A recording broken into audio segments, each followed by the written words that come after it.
So, Shashank, I've heard you've been using Gemini 3. Pretty cool, right? So, congratulations to Google for coming out with arguably the best model right now. It's not bad. I finally feel proud to say I work on Google AI products because we are back in the lead. It took them a while. I think a lot of the other competitors released amazing models. ChatGPT helped reduce the confusion between like all the, thinking, not thinking, fast, small. Um, and it seems like Google is going in a similar direction. They consolidated the UX, made the model better, and it seems like an all-around win for everyone involved, except the competitors. Yeah. Well, I mean, I think it's even good for the competitors because it helps them to step their game up and continue to work hard on getting the next big thing. So yeah, let's talk about some of the benchmarks for the Gemini 3 Pro. So actually, let me share my screen here. Oh, you want to share your screen? Yeah, or unless you want to do it. Go for it. Okay, cool. So here it is. This is straight from Google of the model card. So I'll just read some of these off. But for the audio listeners, Gemini 3 Pro got 45.8% on humanity's last exam. With search and code execution, 37.5% with no tools. For reference, Gemini 2.5 Pro got 21.6%, and Claude Sonnet 4.5 only got 13.7%. So, I mean, on that particular benchmark, Gemini 3 doing amazing. Arc Yeah, and I think AGI, yeah. Mhm.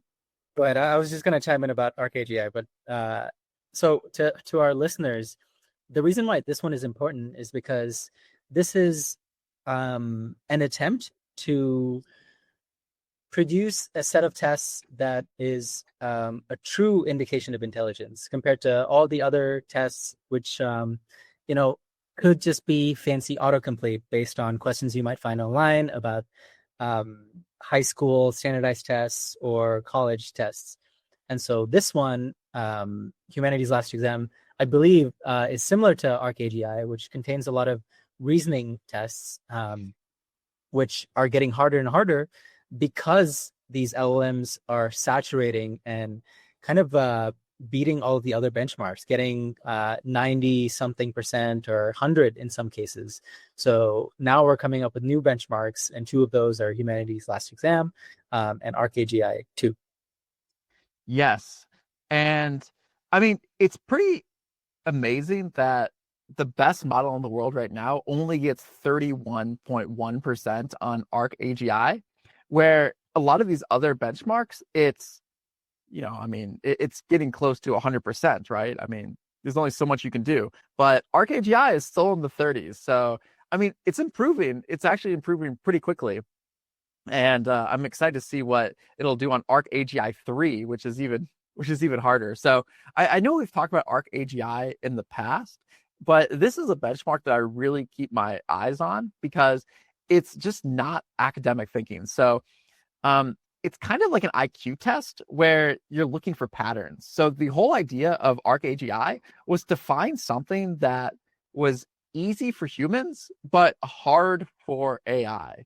So kind of like the idea that Arc has is if you run out of things that are easy for humans, then you've basically achieved AGI. So they don't actually define AGI as like an end goal. It's just like basically it's like one of those things. It's like if you can go and give AI a task and it can solve it, but that's good. But if a human, or it's like if you can give AI a task and it can't solve it, but a human can, then we haven't achieved AGI yet, right? So it's like as long as you can find a counterpoint where the AI can't do a thing that a human can easily do, then it's like, okay, we're not there yet.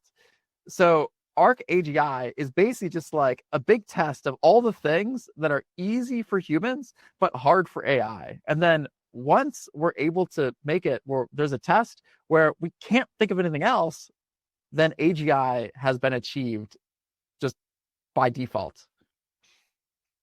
So, anyways, exciting test. There's a few other benchmarks that are on here. I don't want to bore everybody by going through each one. But you know, Gemini 3 is definitely a best in class model. So very incredible.